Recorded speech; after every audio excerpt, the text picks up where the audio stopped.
What's up, y'all? It's your girl Zeze back with another Mother 11 vid. Make sure you like, comment, subscribe, turn on my notifications bell, get us join a thumbs up, share this mug, all that. And today, as you can see, we have a very special guest, Mr. Vax The Angel. Okay, and I'm gonna let him introduce himself because people introduce themselves the best. You go ahead. Greetings, everybody. Hope everybody's having a good day. Shout out to A to Z. Thank you for having me. Queen Z, you already know what it is. My name is Vax with the Facts, Vax The Angel, whatever y'all want to call me. Real, raw, uncut, here in the flesh.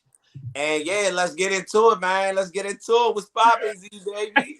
Hey. Now, first, before we even get into what we got to get, let me just do you are FBA, correct? Yeah. I'm all over. I'm all over the. I'm a mixed breed. I got a little bit of FBA and ADOS. What you talking about? Oh, okay. A little bit FBA and non-FBA. Okay, I hear you. Like, you from out here though, right? The DMV? I was originally born in Hampton, Virginia. Shout out to AI. Shout out to AI. Hold up. You know, I got shout out to VA. You know, home of the GOATs. Lived there for a couple years. And then I moved to Silver Spring, Maryland. So okay, cool. And you're in California now. How long you been out there?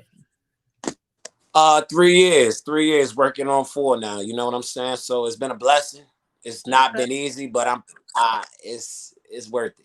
What you got planning going on out there? You know, I see you was on the podcast. That's what we about to get into. But what's your major, things that you're trying to do? Your main things you're trying to get into out there? My main thing is finding happiness. But I mean, I'm an entertainer. I do a lot out here. I sing, I act, I throw events. I host events. I got a nonprofit. We feed the homeless. I work with autistic youth. I coach basketball. So, you know what I'm saying? My ultimate goal for myself is to have my own wellness centers. My nonprofit is called Be Great Hall of Fame. And I'm going to open my own community centers called the Be Great Wellness Clinics. And so we'll just be able to give be open 24 hours, give children a place where they can come and play sports, arts and crafts, learn about credit repair, entrepreneurship, stuff like that. Give kids basically a safe haven where they can come and stay out the streets and stay out of trouble. And I want to combat homelessness as well. I mean, I live here in California where 52% of the world's homeless population lives in California. You know what I'm saying? And so these are just the things that I see. You know what I'm saying? And I take it hard because I've been homeless before. And I know us being from the DMV, children between 12 to 18, DC alone has over a 40% rate of homeless kids from 12 to 18. Agreed. You know what I'm saying? And so, it just amazes me how people can just see that shit and not say anything. You know what I'm saying? So I'm one of those people that's working to change the world. Point blank period. It's not about me, it's about us. Okay, you and this damn egregious word. That's my word. That's right. That's me. That's me right there. Egregious. That's me. That's fine. That's fine. Okay, now I brought you on because what's crazy is somebody sent me a clip of you on this podcast. And I had planned on reacting to it. I actually just sent it to myself because I was going to wait for them to try to drop the original podcast or maybe drop some more clips, maybe just to give me some more context. But I had definitely sent it to myself because I was going to react to it. Now, what's crazy is, you messaged me literally 2-3 days later after somebody sent it to me. It was like, yo, what's up? Trying to connect, trying to build. I'm like, yo, that's perfect. We might as well react together. Work out to it. This is divine, okay? So, for the people who have not seen I'm not going to cap. I'm not going to cap. I wrote you because you was fine. That's why I wrote you. Okay? I appreciate that too. I wrote you because you was fine. Cause I'm an honest man. I don't sugarcoat shit. I wrote you was fine. But then when I went down your page, I was like, oh, okay, she seems kind of conscious. She seems kind of woke and aware. And she's a creative. So, you know what I'm saying? I'm all about building. You know what I'm saying? So, you know what I'm saying? And that's just what it is. What's up? Here we are. I am going to play this clip to give everybody context of what we're talking about, okay? Baby daddies you got? 1. How are you married? Were you married? No, yes, are you married right now? I've been married. Are you married right now? I've been married. So married. you're the same women that Kevin Samuels was talking about. Out here, you're not married, you have no husband, and you're out here having all these fucking kids. Bro, why are we doing personal attacks though? Nah, she ain't gonna stand doing it because ain't nobody gonna do you're shit. You're standing on calling me a cum bucket. Yes, you are. Because you started it. You started it. I don't never get like this. She irritates me. It ain't me, nigga. I've seen you like this before, and it wasn't me. It's your fucking mouth. Okay. We all have a mouth. That's why you don't got no man. You sick, hey, bro. baby mother ass nigga. Wow. No nigga wanna. Hey. No nigga wanna be. Hey, don't. Why do we do this? God, Well, that got hot real quick.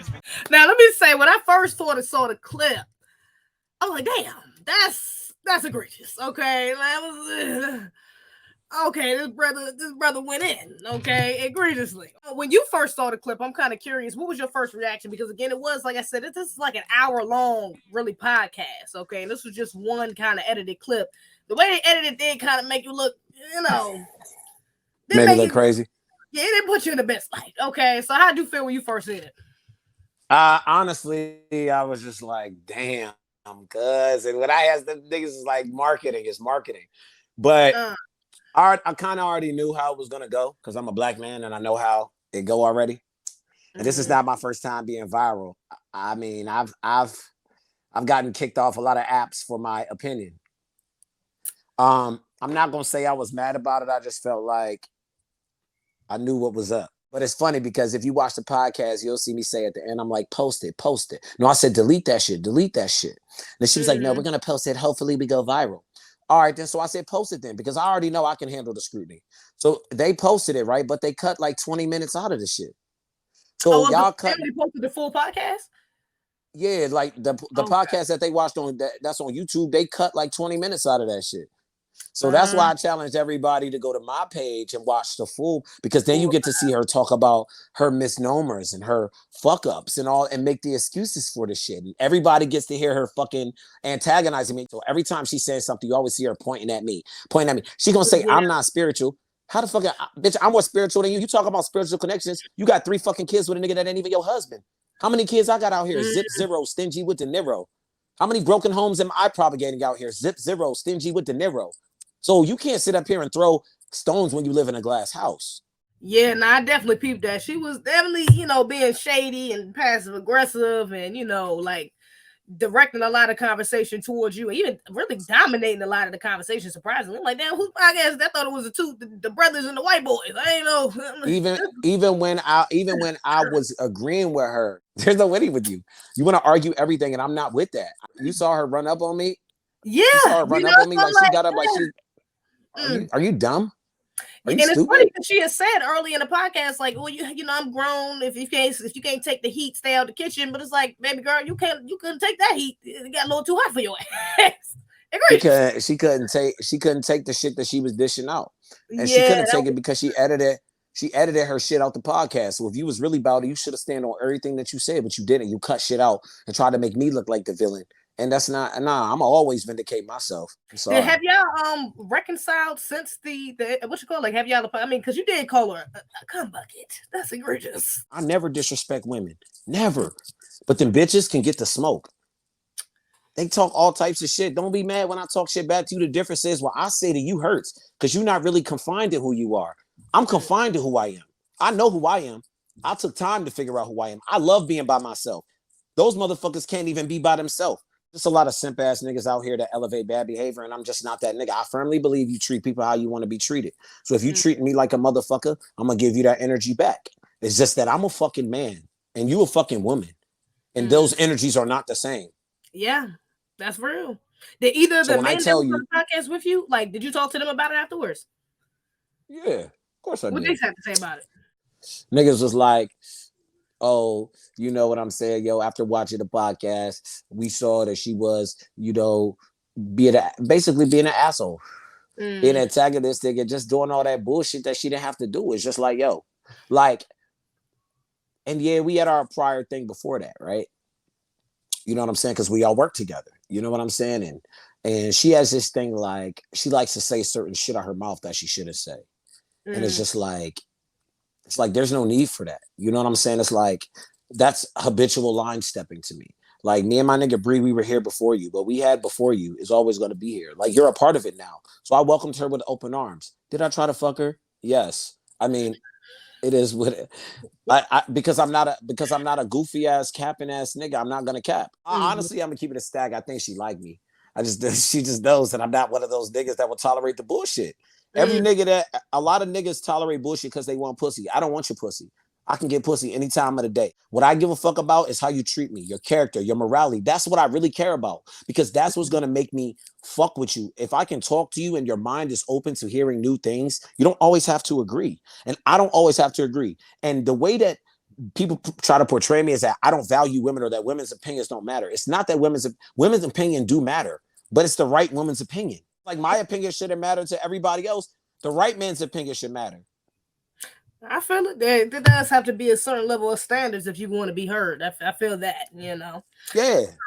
Yeah, especially on the topics y'all was speaking on because egregious. Y'all was speaking on Kevin Samuels and abortions. You know, y'all touched on this whole Roe versus Wade thing, which you kind of put that inside your tangent that they edited, chopped up right there. But y'all kind of had almost similar views on the whole abortion thing, though. Both of y'all really couldn't like choose a side between pro-choice and pro-life. Why don't we talk about that a little bit? What's your views on abortion, and why couldn't you really stand on firmly on one side or the other? Because, man, some women do get raped. Some women do get raped. Some women do get touched on. Some women do get it taken from them. And I don't feel like that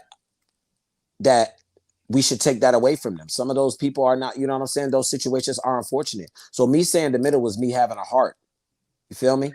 Now, what if I told you that the victims who or the women who represent rape victims literally represent the lowest percentages of abortions? I'm talking about, like, I think it's like 0.5%, 0.11, like not even, I don't even think it's 1%. It's like literally, I think it's literally less than 1%. What if I told you that? The majority of these women are just going out because of bad decisions, going out and getting abortion because of bad decisions. Well, you see, like I said, I just wanted to show people that I have a heart. I'm a deep thinker. I don't want to close off that avenue to anybody because I don't think that's fair. I'm not in control of your body anyway. If you go out and make a bad decision, then you have the decision to fix your decision. That's your decision. But at the same time, where's the accountability for these decisions at? Because if you're out here just doing this and doing this, number one, you're fucking up your body. Yeah. Number two, do you really love yourself? You're giving yourself away to all these people. You're not building with nobody. It's going to be harder for you to pair bond if you keep fucking all of these people. I love women, but it's more bitches out here than women. And I'm not going to say it's not the women's fault because part of it is, but the influences that are sprung upon our community are not positive influences. The women look up to these baby mamas, look up to these strippers. They look up to all these reality TV whores. The men, we aren't any better. We look up to NBA players. We look up to rappers, trappers, all of that shit. Niggas have now abandoned thinking that a 9 to 5 is a good thing. Women think a 9 to 5 nigga is corny. When did making money and having stability become corny? Why would you rather fuck with somebody who has to risk their freedom and potentially risk yours by being guilty by association for doing something stupid? And I'm glad you said that because I was about to ask you, because y'all talked about Kevin on the podcast, and she kind of had a lot of the same like views about Kevin as a lot of these women who really didn't even listen to his content like that, or didn't understand his message like that, or just was thrown off by his delivery.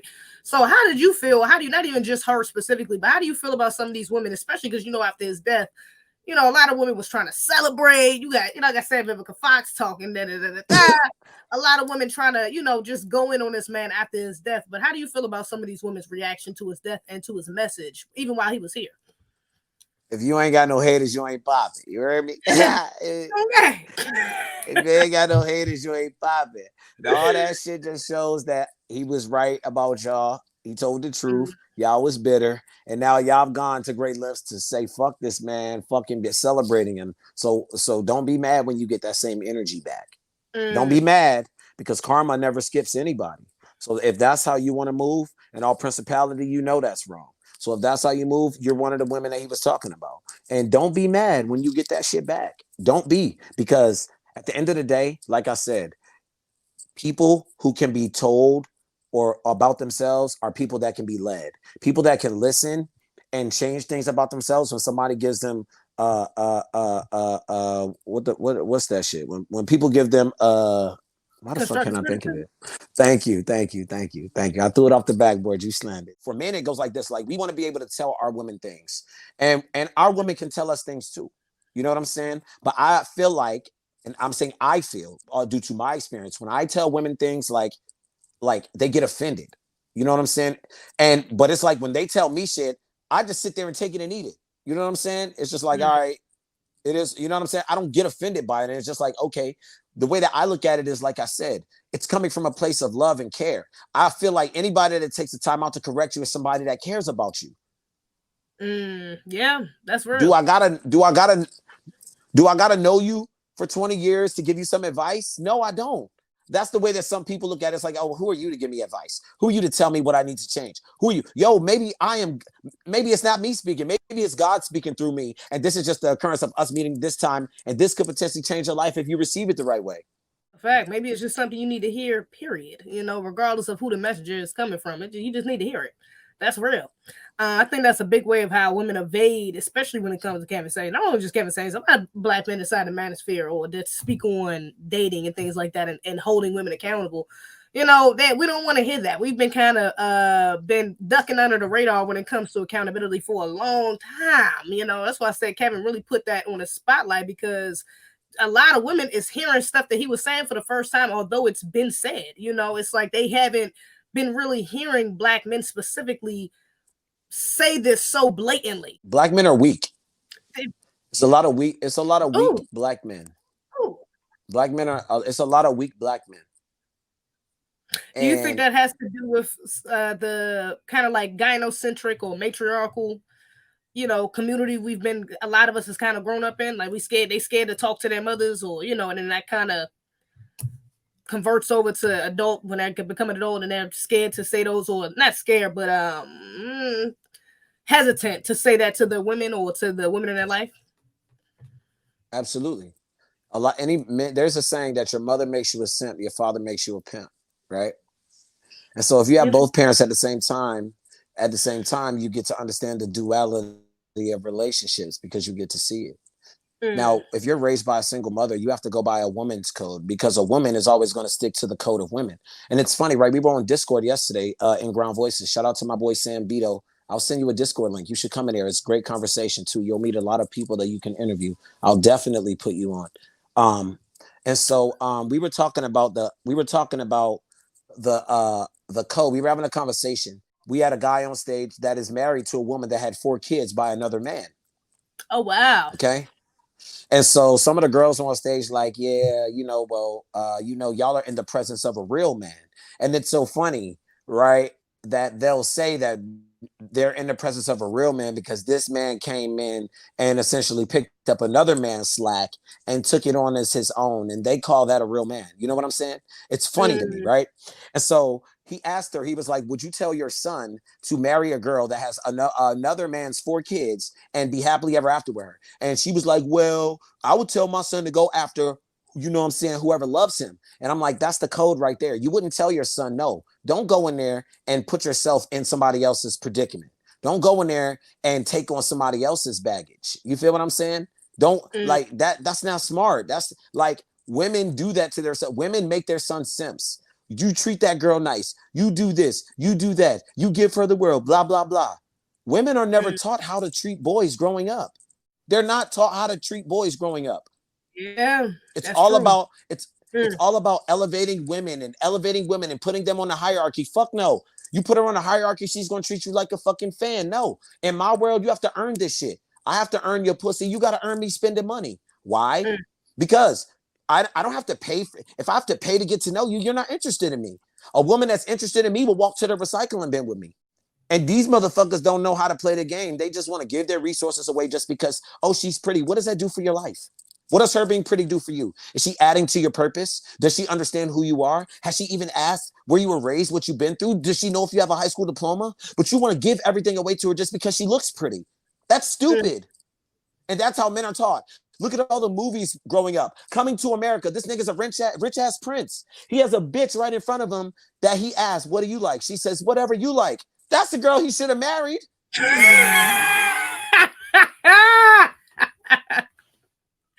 That's real. We got men, us men have some issues, but women got issues too.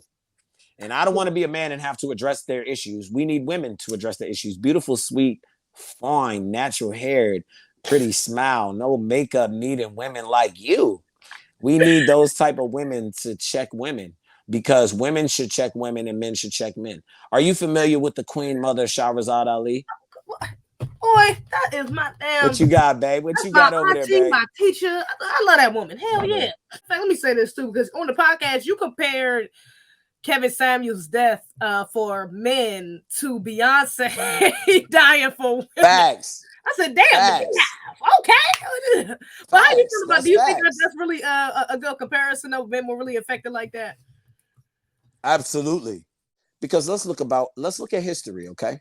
If we take a look at history, right? Look at some of the keynote speakers that were influential to the black man's struggle back then. They're not even just the black man, the black struggle, period.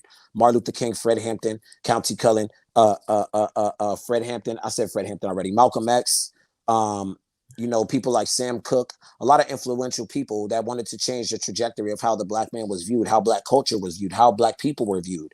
And they all got taken out. Yep. You know what I'm saying?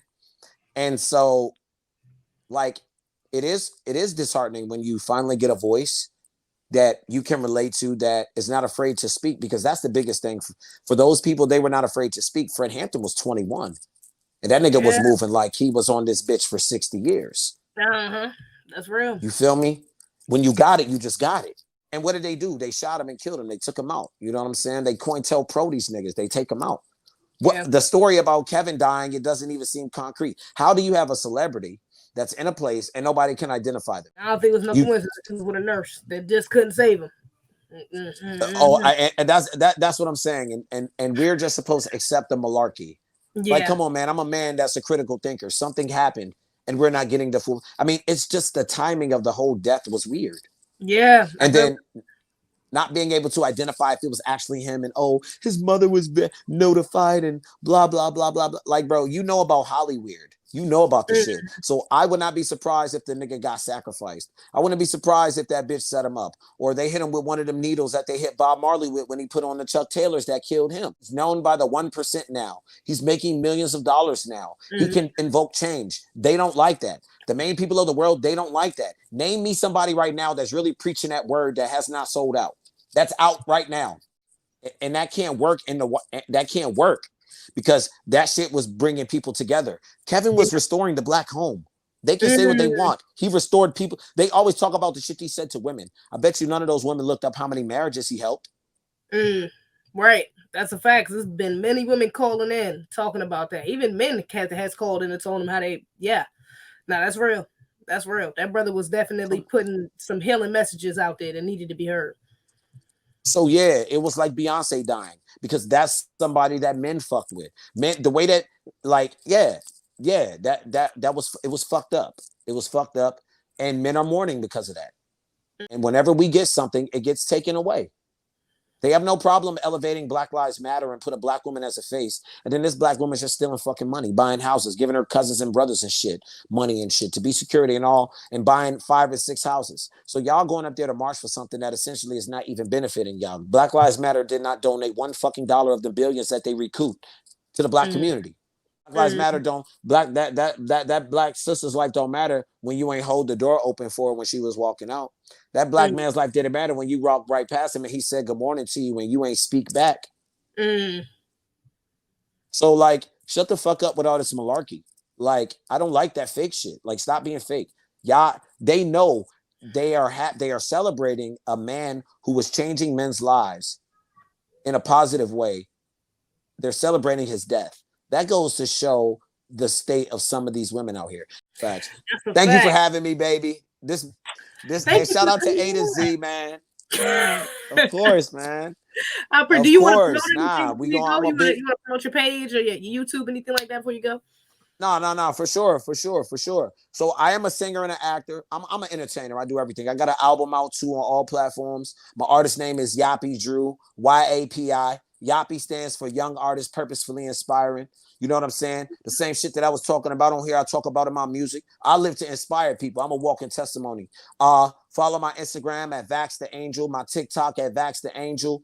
If you want me on your podcast or you just want to holler at your boy, hit me up, man. The DMs are always open. I love deep conversations. I love the hard conversations, pause. And it is what it is, man. I'm looking to build with people who have an open-minded perspective, and I'm not open to changing my perspective when I hear something that is enlightening. You know what I'm saying? So we gang, man. We gang. So yeah, run it up, man. Oh, and I got my podcast too. Vax with the Facts, episode 6. It's about to drop. Well, I'm gonna go record it at the studio, and it's about to drop. And I got a lot of shit to discuss too. So we gonna turn up. Okay. And what platform is your podcast on? Oh, YouTube. I'm on everything. Okay, cool. Just type in Vax with the Facts. Just Vax Vax with the Facts. We out here, man. I'm hungry. Let us see it. Well, I appreciate you coming on, brother. And y'all make sure you like, subscribe, share the stream, or share the video, all of that jazz. And I will see y'all on the next one. All right, y'all. We do not play, but I green. You fuck with the team. Might find your West in the creek. We crossing our T's. We don't never miss a beat.